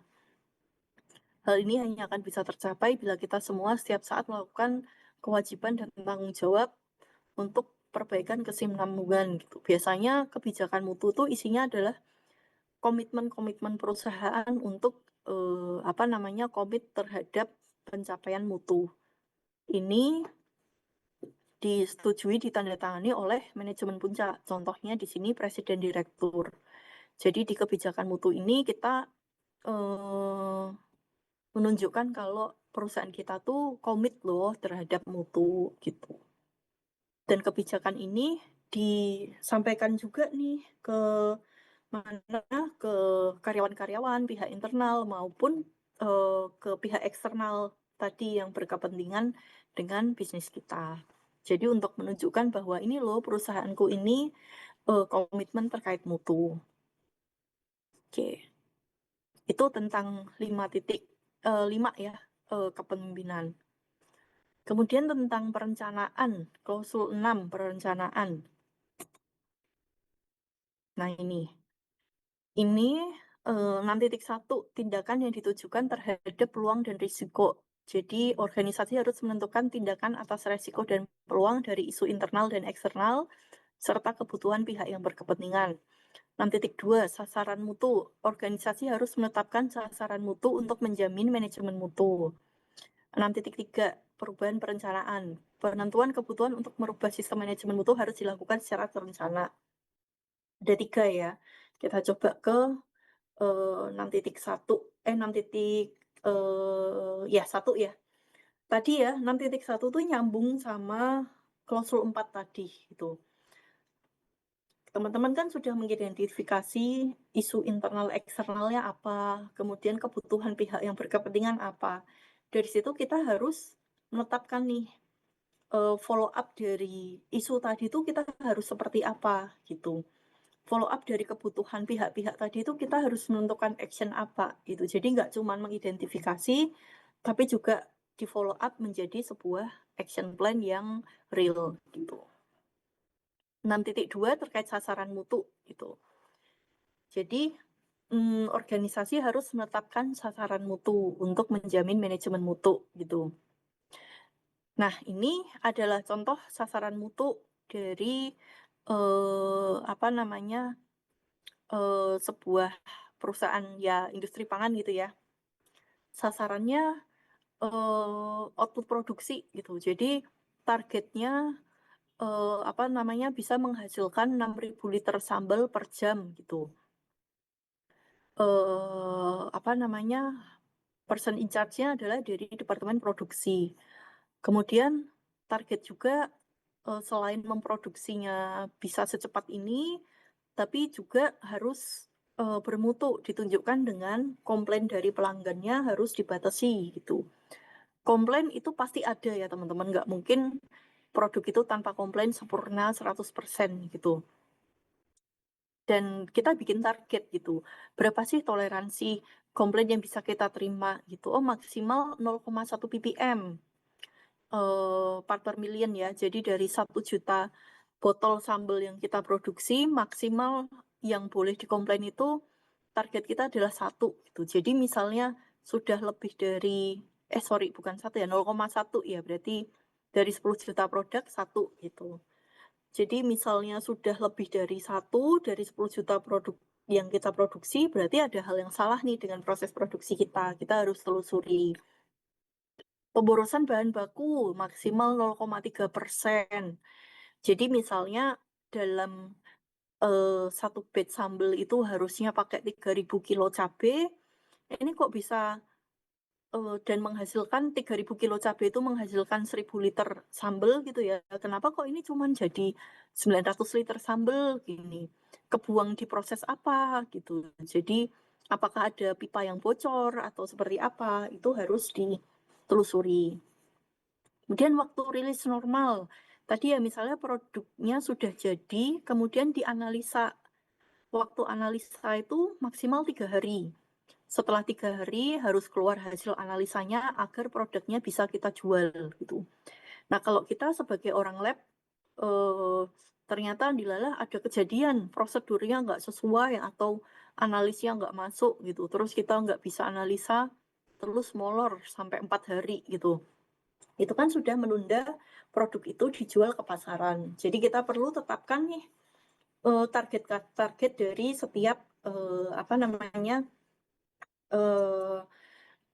tahapan proses kita gitu. Contohnya kalau misalnya di laboratorium, apa nih targetnya? Analisa formalin maksimal sekian hari atau sekian jam gitu ya. SLA-nya, Service Level Agreement-nya gitu. Dan tentunya itu sudah disepakati juga ya tentunya dengan konsumen gitu. Kalau misalnya di penawaran sudah tertulis analisa formalin itu, saya nggak tahu ya berapa hari tertulis, misalnya 3 hari gitu. Ternyata setelah 3 hari kok saya sebagai konsumen tidak menerima hasil analisanya, tentunya saya akan kecewa gitu ya, akan protes nih. Mana nih hasil analisanya? Saya udah butuh nih, saya mau diaudit gitu. Kok terlambat nih hasil analisanya gitu. Oke, itu sasaran mutu. Oke, lanjut. Nomor 7, dukungan atau sumber daya gitu ya. Jadi, organisasi harus menyediakan sumber daya untuk meningkatkan sistem manajemen mutu. Bisa dari orang, infrastruktur gitu ya. Dan juga terkait kompetensi. Organisasi harus menentukan dan memastikan kecukupan kompetensi pelaksana pekerjaan. Karyawannya di training. Kalau di laboratorium ya analis-analisnya tadi ya tujuannya adalah waktu analisanya harus maksimal 3 hari. Bagaimana memastikan 3 hari? Prosedur analisanya harus benar. Bagaimana memastikan prosedur analisanya benar? Analisnya sudah di training belum gitu. Jadi harus memastikan kompetensi si analisnya itu juga sudah cukup. Tuh. Komunikasi, organisasi harus menentukan komunikasi internal dan eksternal. Kemudian informasi terdokumentasi. Sistem manajemen mutu harus mencakup informasi terdokumentasi yang diperlukan dan harus dikendalikan. Ini biasanya lebih ke dokumen kontrol gitu ya. Tadi balik ke prosedur analisa. Pasti ada kan ya cara melakukan analisa formalin. Tadi sudah dijelaskan oleh Mbak Dinda, caranya pertama dikasih aquades, terus ditetesi regen, kemudian ditunggu 10-15 menit. Kalau berubah warna, artinya positif, atau misalnya tidak berubah warna, semakin gelap makin banyak kandungan formalinnya. Oke, itu kalau analisnya udah paham. Ketika semisal ganti analis, nggak ada prosedur tertulisnya. Nah itu terus analis yang baru gimana nih bisa melakukan analisa formalin gitu. Tentunya prosedur analisa itu harus terdokumentasi gitu ya dan harus dikendalikan. Dikendalikan tuh contohnya harus update gitu ya. Misalnya ternyata 5 tahun lagi ada ditemukan metode paling baru gitu. Ternyata harus ditambah regen ini lagi gitu. Nah itu instruksinya juga harus update gitu agar prosedur analisanya tetap benar dan tujuan akhirnya tadi prosedurnya benar, waktu analisanya bisa sesuai dengan standar. Jadi konsumen puas dengan layanan kita. Gitu. Oke, terus nomor 8, operation. Ada 8.1, organisasi harus merencanakan, menerapkan, mengendalikan proses untuk memenuhi persyaratan. Kemudian persyaratan produk dan jasa harus dikomunikasikan ke pelanggan, memenuhi perundangan dan harus direview pemenuhannya. Organisasi harus menetapkan, menerapkan, dan memelihara proses desain dan pengembangan yang sesuai. Jadi intinya pertama, tadi ya, persyaratan produk dan jasa harus dikomunikasikan ke pelanggan. Balik tadi ke lab gitu ya. Saya sebagai konsumen hotel A gitu ya, mau menganalisakan makanan produk saya ke lab Kesda. Saya harus tahu dong, lama analisanya tuh di lab Kesda tuh berapa hari sih, harganya berapa gitu. Tentunya biasanya kalau di perusahaan tuh akan minta ini ya, penawaran perbandingan ke tempat lain gitu. Oh, ternyata di lab lain bisa lebih cepat nih, harganya lebih murah gitu. Jadi kita harus clear juga ke konsumen kita terkait persyaratan kita tuh seperti apa gitu. Analisanya sekian hari, harga sekian menggunakan metode ini, kemudian LOQ-nya berapa gitu. Kita harus clear ke konsumen kita. Kemudian 8.4 pengendalian produk, proses produk dan jasa. organisasi harus memastikan bahwa proses produk dan jasa yang disediakan eksternal harus sesuai persyaratan. Jadi misalnya jasa yang disediakan pihak eksternal gitu ya. Misalnya nih lab Kesda di sertifikat apa ya di brosurnya gitu ya bilang kalau lab Kesda ini bisa analisa ABCDE gitu. Ternyata sebenarnya analisa parameter E itu nggak bisa dilakukan di lab Kesda, tapi disubkonkan ke lab lain gitu. Di lab daerah lain gitu ya, kerjasama gitu. Jadi sampel mungkin dikirim ke lab Kesda, kemudian dari lab Kesda mengirimkan ke laboratorium yang lain gitu. Nah, si lab Kesda itu juga harus memastikan proses analisa di laboratorium rekanan kita itu juga harus sesuai prosedur gitu. Karena bagaimanapun juga namanya itu kan adalah konsumennya menganalisakan ke lab Kesda gitu. Jadi mau yang salah misalnya amit-amit terjadi sesuatu yang salah itu di lab rekanan, ya kita sebagai konsumen kan nggak mau tahu gitu ya. Untuk menjaga nama baik lab Kesda ya kita harus memastikan lab rekanan kita itu juga sudah sesuai dengan prosedur itu. Nah ini contoh apa namanya implementasi dari klausul 8 ya, di mana organisasi harus merencanakan, menerapkan, dan mengendalikan proses untuk memenuhi persyaratan. Contohnya ini di tahapan proses pembuatan minyak bumbu, teman-teman.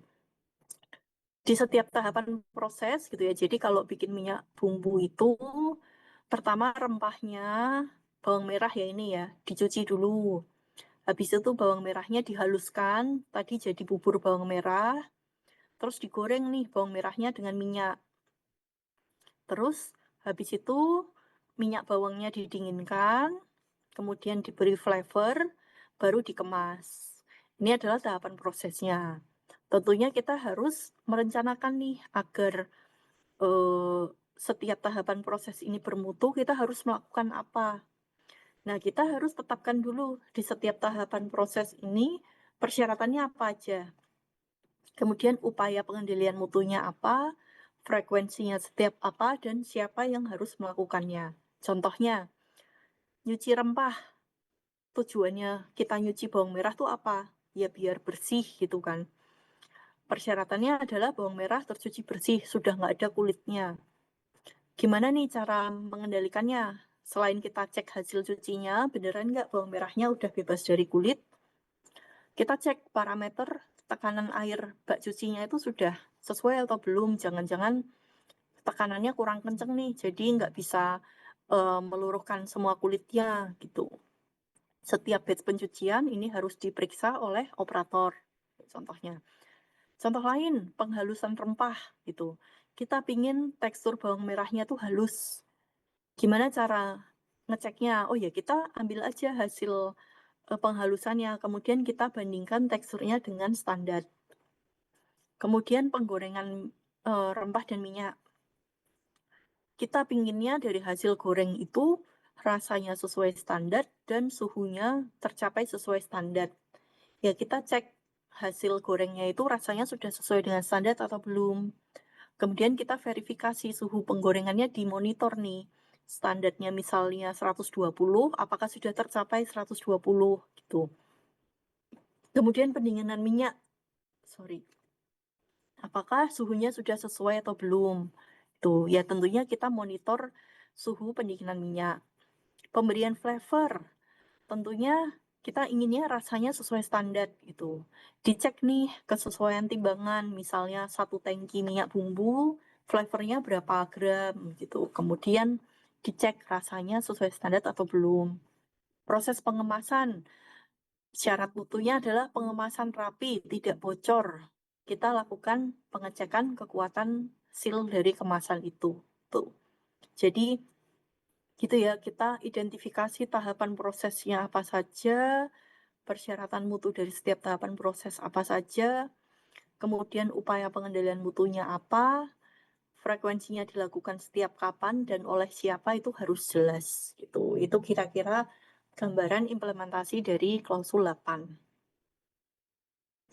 Oke, selanjutnya klausul 9 evaluasi kinerja. Nah, Ini nanti nyambung juga dengan bahasan kita minggu depan. Jadi kita sudah tadi nih dari klausul 4 sampai 8, dari mulai komitmen, kemudian kebijakan, kemudian sumber daya, pengendalian proses, kompetensi, dan lain-lain sudah diimplementasikan ya. Kita harus evaluasi juga nih apakah sistem itu sudah berjalan sesuai keinginan kita gitu. Jadi 9.1 organisasi harus mengevaluasi keefektifan dan kinerja sistem manajemen mutu. 9.2 salah satunya contohnya dengan melakukan audit internal gitu ya. Jadi organisasi harus melaksanakan audit internal pada waktu terencana untuk mengetahui apakah sistem manajemen mutu sudah sesuai standar.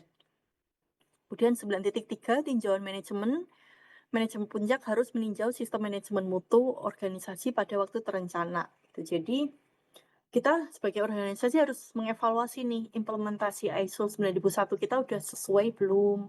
Kita lakukan audit internal dan kemudian kita juga laporkan implementasinya ke bos besar nih tadi ke top manajemen mutu dengan forum manajemen review ini gitu. Biasanya ini 1 tahun sekali gitu.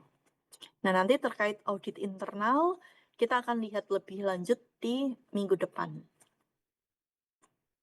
Nah, ini ya contohnya organisasi harus mengevaluasi keefektifan dan kinerja sistem manajemen mutu.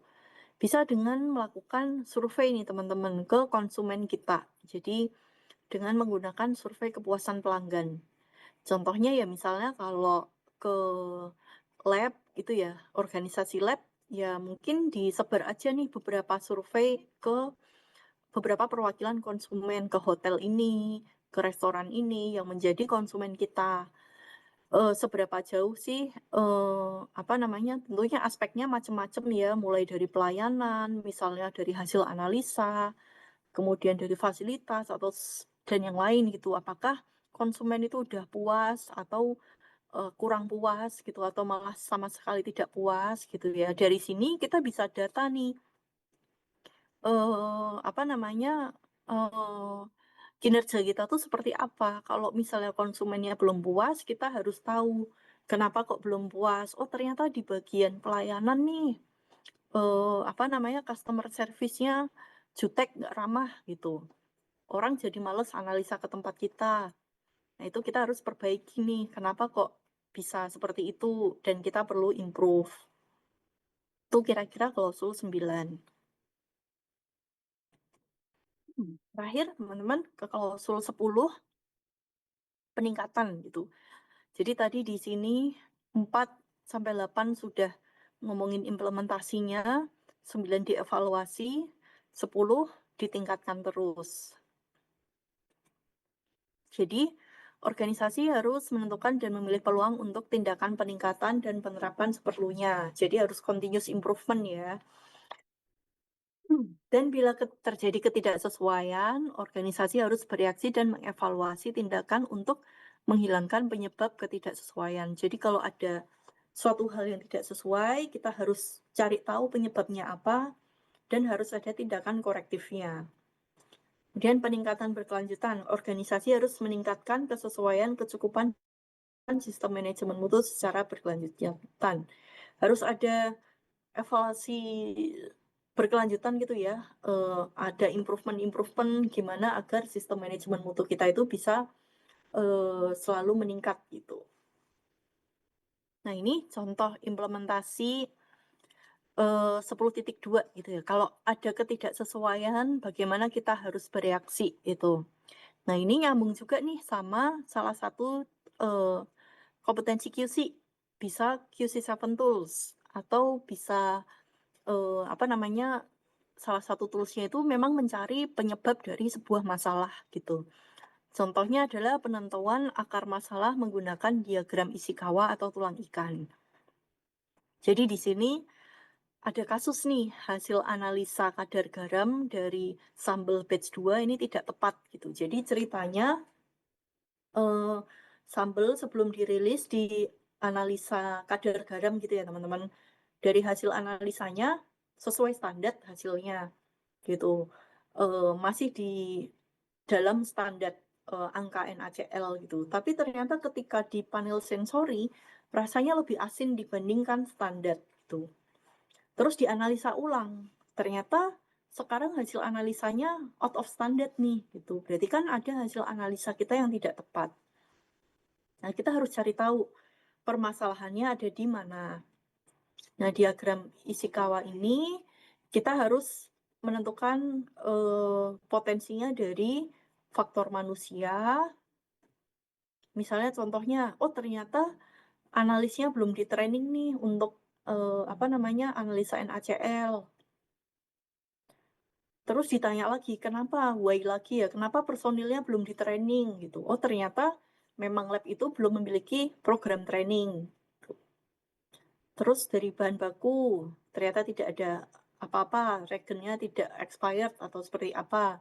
Dari lingkungan juga tidak ada masalah. Dari metode, dari mesin, oh ternyata alat untuk analisa NaCl-nya ini kalibrasinya udah expired gitu. Dicari lagi, kenapa kalibrasinya expired?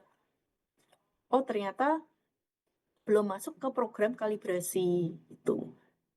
Nah dari sini kita bisa tahu ternyata penyebab kenapa analisanya nggak tepat tuh karena belum ada program training refreshment untuk analis dan alat untuk analisanya tadi belum masuk ke master list kalibrasi. Di sini kita harus tentukan action plan-nya. Oh yaudah kita bikin program training selama 1 tahun. Dan kita harus melakukan kalibrasi dan memasukkan potentiometer ke master list kalibrasi gitu. Kemudian ditentukan PIC-nya siapa, deadline-nya kapan, statusnya juga dipantau gitu. Jadi jangan sampai nih kita asal tunjuk masalah gitu ya, akar penyebab masalah. Oh nih hasil analisanya nggak tepat nih. Oh karena personilnya belum salah nih analisanya, si A salah, metodenya nggak pas gitu. Terus langsung dipecat dia. Ternyata belum ditelusuri kenapa kok dia salah gitu. Ternyata besok datang analis baru. Analis baru ternyata salah juga gitu lah. Ternyata memang karena belum pernah di training gitu. Jadi kita harus cari akar penyebab masalah agar masalah yang sama itu tidak terjadi lagi di kemudian hari gitu. Oke, itu teman-teman isi dari berapa ya? 6 ya berarti ya, klausul sistem manajemen mutu 1, 2, 3, 4, 5, 6 mulai dari konteks organisasi tadi ya, tentang isu internal eksternal, kemudian kepemimpinan terkait kebijakan mutu, perencanaan, kemudian sasaran mutu tadi ya contohnya di klausul 6, dukungan, kemudian operasi, kemudian evaluasi kinerja, dan yang terakhir tadi terkait peningkatan. Salah satunya adalah terkait apabila terjadi ketidaksesuaian, kita harus cari akar masalahnya dan menentukan tindakan korektif gitu. Oke, mungkin itu dulu dari saya. Apakah ada yang mau ditanyakan dari teman-teman? Saya sambil ngecas laptop ya.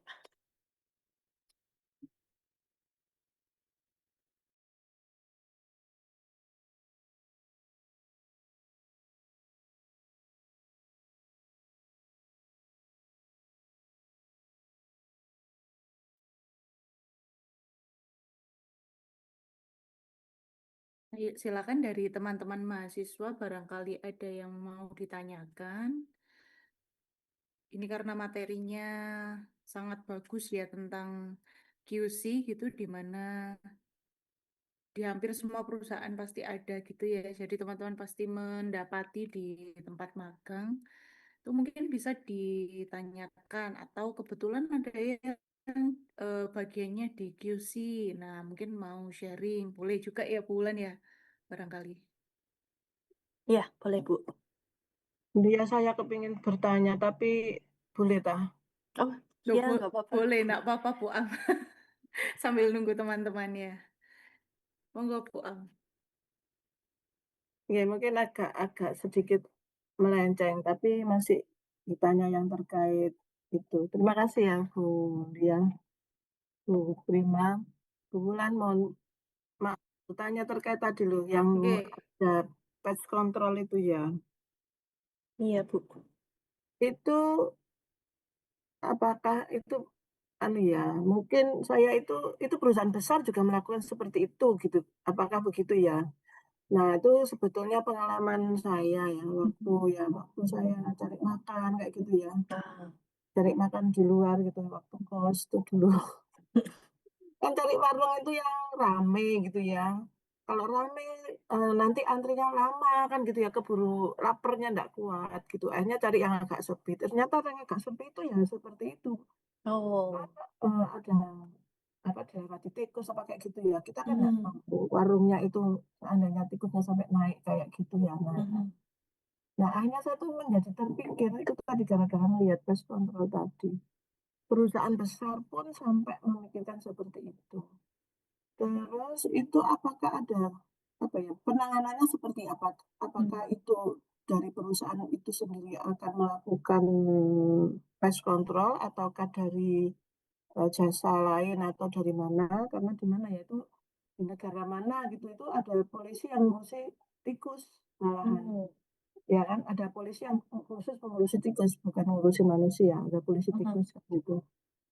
Terus, nah ini pertanyaan yang agak melenceng. Saya jadi kepikiran juga ketika sekarang saya kan termasuk orang yang konsumtif terhadap karena ya keterbatasan waktu dan tenaga saya Iya, untuk makan itu saya memang sudah mulai sering order GoFood gitu loh Bu. Ya. iya, Nah, bagaimana caranya saya atau kita sebagai konsumen itu mengetahui bahwa dengan dia itu apa ada apa tuh nilainya itu iya, 4,9 atau 8 itu bisa diakui.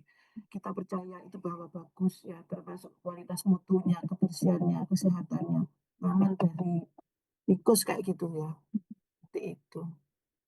Terus nanti misalnya sampai kita nggak bisa mengetahui, nih bagaimana mestinya harus ada regulasi yang diterapkan untuk penjualan secara online. Gimana teman itu saja. iya. Materinya sangat bagus, Bu. Serius, saya sampai tidak beranjak dari tempat duduk. Iya, matur nuwun Bu Matur Amaria. nuwun, ya matur nuwun Bu Bulan. Iya. Oke, Bu, saya coba jawab yang pest control gitu ya, Bu. Jadi, apa namanya, iya, Bu, kalau dibilang industri besar sampai memikirkannya gitu ya, bahkan memang apa, memang sebuah persyaratan gitu ya, Bu. Tadi di ISO 9001 pun, oh itu khususnya di ini, Bu, kebetulan industri pangan gitu kita comply ke ISO 22000, ke FSSC gitu ya. Kalau, apa namanya, di situ ada apa namanya, teknis khusus gitu ya, persyaratan teknis khusus gitu. Ada macam-macam klausulnya gitu, salah satu klausulnya itu ada tentang pest control. Jadi memang disyaratkan perusahaan pangan gitu ya, yang tersertifikasi ISO 22000 itu harus, mengendalikan pest mereka gitu. Nah, kenapa sih kok, pest dikendalikan? Ya tentunya tadi ya, agar tidak menjadi sumber kontaminasi. Bagaimana kita melakukan, pengendaliannya gitu, biasanya ya memang, dengan pihak ketiga, Bu. Jadi, ada perusahaan penyedia jasa pest control gitu, karena memang sebagai, penyedia jasa pest control pun itu juga harus ada izinnya gitu. Jadi, apa namanya, chemical-chemical yang mereka gunakan itu juga harus didaftarkan ke mana, departemen aduh apa ya, pertanian kalau nggak salah, dicek terkait izin pestisidanya gitu. Terus juga si, orangnya, pest controllernya itu juga harus, tersertifikasi juga dari Departemen Pertanian juga gitu. Jadi memang itu bisnis khusus gitu ya, penyedia jasa pest control gitu, biasanya kita bekerja sama dengan mereka gitu. Nah, bagaimana pengontrolannya gitu ya, biasanya tergantung dulu ya, skup pes yang mau dikontrol tuh apa gitu. Contohnya kalau di, susu gitu, susu itu kan, ini kan susu bubuk ya, Bu, ya, bentuknya bubuk, tentunya ada potensi dusty, debu-debu susu gitu ya.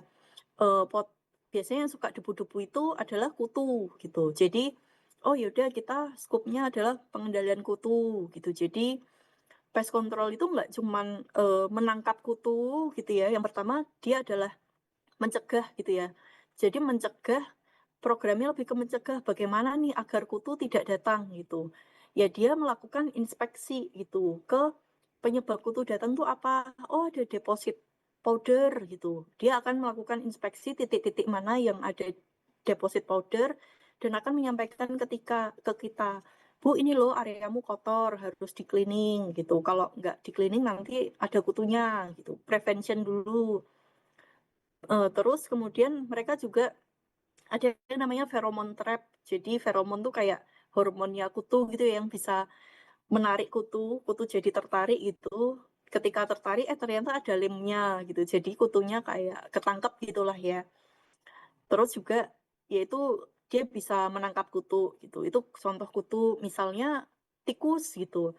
Balik lagi tadi pencegahan tikus apa? Berarti pastikan tidak ada barang-barang yang berantakan, yang stay terlalu lama, sampah-sampah gitu, yang berpotensi untuk menjadi sarang tikus gitu. Mereka akan melakukan inspeksi ke area pabrik kita, ada nggak sih yang seperti itu gitu.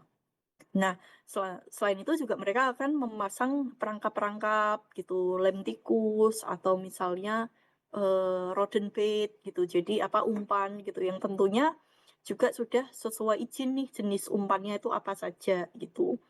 Jadi lebih ke dua arah ya Bu, selain menangkap kemudian memancing pes, juga mereka melakukan inspeksi ke perusahaan kita kira-kira titik-titik mana saja sih yang berpotensi memunculkan adanya pes gitu. Dan memang ya itu ya biayanya juga nggak murah gitu ya Bu ya. Tergantung jumlah pes yang dikontrol, kemudian luasan areanya gitu. Kalau saya lihat juga di mall-mall gitu ya juga kadang ada beberapa ya yang menggunakan pest control, bisa dilihat ada apa namanya flycatcher-nya yang penangkap lalat gitu. Kemudian biasanya di tempat-tempat makan sih lebih ke flycatcher gitu sih ya. Jadi itu Bu terkait pest control. Nah, kita ngurusinnya di mana gitu ya. Kita ngurusinnya lebih ke review gitu. Gimana sih tren pest di tempat kita gitu. Apakah meningkat atau menurun? Misalnya meningkat, kita harus lihat juga tadi kira-kira saran-saran dari pest control terkait misalnya ada barang-barang yang berantakan, ada deposit powder, itu sudah kita bereskan atau belum gitu. Jadi kita lebih ke situ ya, lebih mereview, kemudian memfollow up yang perlu dilakukan sesuai saran dari pest control. Jadi intinya kesempatan pest bertumbuh itu rendah dan juga trennya itu menurun gitu Bu untuk pest control. Kemudian kalau untuk di online gitu ya, iya sih Bu, mungkin tadi nyambung dengan ini ya, klausul 9 gitu ya. Kita taunya dari mana? Klausul 9, evaluasi kinerja, yaitu melakukan survei kepuasan pelanggan. Nah ini diadopt nih, kalau di online kan ada ya review, angka reviewnya gitu. Saya biasanya ya gitu sih Bu, kalau lihat apa namanya, ya selain harga ya, juga bintangnya juga gitu. Ini kok bintangnya cuma sekian gitu. Terus kan kadang kelihatan juga kalimat reviewnya gitu ya. Biasanya dari situ sih Bu memang bisa diputuskan gitu ya. Balik lagi ya ke konsumen, masing-masing konsumen gitu. Dia akan lebih aware terkait apa nih? Apakah apa apapun ratingnya tapi harganya paling murah itu yang akan diambil, atau saya ini konsumen yang nggak masalah nih dengan harga tapi asalkan saya mau bintangnya yang paling tinggi gitu. Tapi itu bisa jadi salah satu implementasi dari evaluasi kinerja klausul 9 itu tadi ya, dengan survei kepuasan pelanggan ya kita terbuka terhadap review gitu ya. Jadi terpampang nyata ya kalau di online tuh bintangnya berapa. Begitu Bu. Makasih, semoga menjawab. Ya, perlu. Yeah. Oke. Ya. Bulan, mungkin saya mau bertanya sedikit ya Bu ya terkait kalau di perusahaan apa makanan gitu ya Bu ya, sama yang di Danone sekarang ini itu kan kaitannya dengan produk susu gitu ya Bu ya, produk susu. Nah, kalau di perusahaan semacam itu, kira-kira untuk auditnya itu dilakukan apa Bu? Annually atau per tahun gitu, ataukah apa? Lalu kemudian sebelum ke tahapan audit itu kan yang dilaksanakan oleh pihak eksternal gitu ya Bu ya, pasti ada yang mengaudit gitu. Nah, itu juga apakah sama ya? Ada audit internal juga. Nah, itu juga dilakukan berapa periodik sekali. Oke, terima kasih. Ya, terima kasih Bu. Oke, jadi kalau di kita susu dalam ranahnya quality gitu ya, tentunya audit tuh macam-macam ya Bu. Ada audit safety, audit lingkungan gitu. Nah, kalau yang audit ranahnya quality agak banyak ya Bu, karena sistem yang kita acu juga lumayan banyak gitu. Pertama mungkin saya ke sistem manajemen keamanan pangan gitu. Kita tersertifikasi FSSC 22.000. Yang pertama tadi tentunya kita ada audit dari eksternal itu untuk agar kita bisa memiliki sertifikasi FSCC tadi, itu auditnya sertifikasinya tuh 3 tahun Bu. Jadi tahun pertama itu adalah audit apakah kita tersertifikasi atau tidak. Kemudian masa berlakunya 3 tahun dan ada audit surveillance-nya itu tiap 1 tahun sekali. Nah, tapi kalau khusus FSSC ini agak menantangnya, di audit yang selanjutnya ini bisa jadi unknowns Bu. Jadi badan si auditornya ini nggak akan ngasih tahu kapan auditnya gitu. Jadi tiba-tiba udah datang di depan pabrik, kita akan lakukan audit gitu. Itu yang agak challenge gitu. Nah, Waduh. iya. Terus tentunya di FSSC memang ada persyaratan audit internal gitu ya. Untuk audit internal kita lakukan setahun sekali Bu, itu. Setahun sekali audit internal. Nah, kalau selain itu ada lagi audit dari Danone Global Bu, gitu. Jadi karena memang Sari Husada itu under Danone gitu ya, ada audit keamanan pangan sendiri dari Danone setiap 2 tahun sekali, dan biasanya auditornya itu dari global, dari Perancis, bule-bule gitu ya, dan justru malah persyaratannya tuh lebih ketat dibandingkan audit dari eksternal gitu. Selain itu juga ada audit dari pemerintah, karena kalau produk susu itu masuk ke kategori produk khusus gitu ya, jadi harus tersertifikasi dari BPOM itu PMR namanya, Program Manajemen Resiko gitu. Itu 5 tahun gitu. Jadi setiap 5 tahun sekali kita juga diaudit BPOM, tapi kita harus melaporkan audit internal kita setiap 6 bulan sekali ke BPOM gitu. Terus ada juga karena produk kita itu susu gitu ya, hasil ternak, kita harus comply juga ke NKV, nomor kontrol veteriner gitu ya, dari Dinas Peternakan. Itu juga 1 tahun sekali diaudit dari Dinas Peternakan gitu. Kemudian juga ada ekspor ke negara-negara lain gitu ya Bu. Kita juga di audit sama Departemen Peternakan dari Malaysia juga, itu juga setiap 3 tahun sekali gitu. Jadi agak banyak ini auditnya Bu. Luar biasa. Sudah banyak ya Bu ya berarti tiap Iya, audit. Oke.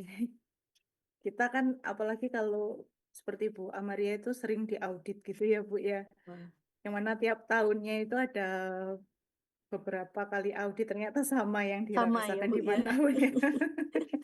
Cuman Ya, bentuknya mungkin beda. kayaknya di tempatnya Iya, bulan lebih banyak ya. Karena kan ya Salang Sinawang kelihatannya ya bulan ya. Apa Salang iya. Sinawang itu. Oh Ya iya, yang Sawang kita Iya, lihat Sinawang. itu enak gitu aja ya. Padahal yang kita jalan itu ya seperti itu.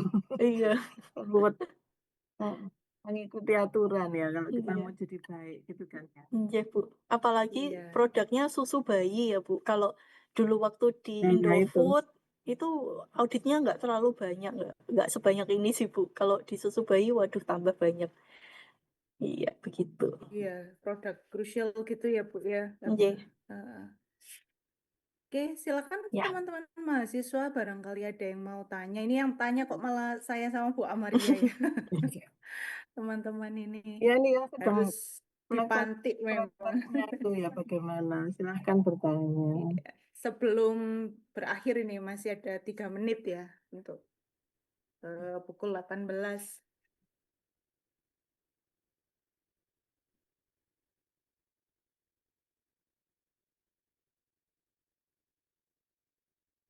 Masuk masih malu-malu kan ini Iya latihan nih. bertanya pula ya. Melaksanakan kegiatan PKL itu kan juga latihan berkomunikasi, latihan sosialisasi.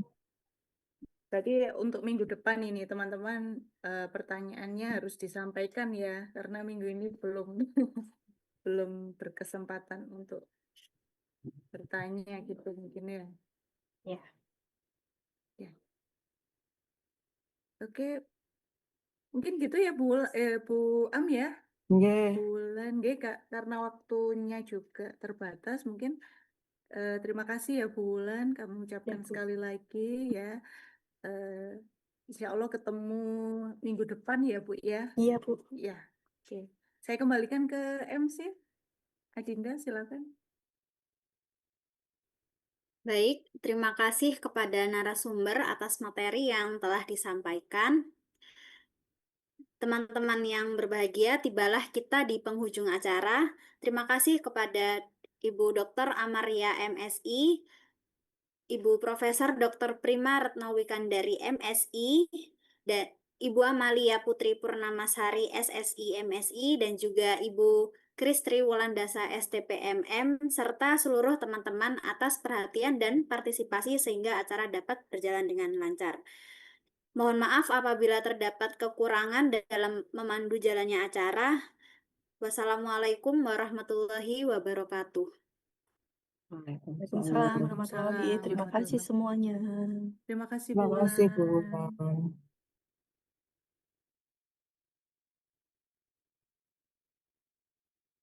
Teman-teman mahasiswa jangan lupa yang belum isi presensi ya. Setelah ini link kami tutup. Oke, terima kasih. Terima kasih Bu Lia, teman-teman. Saya izin nih.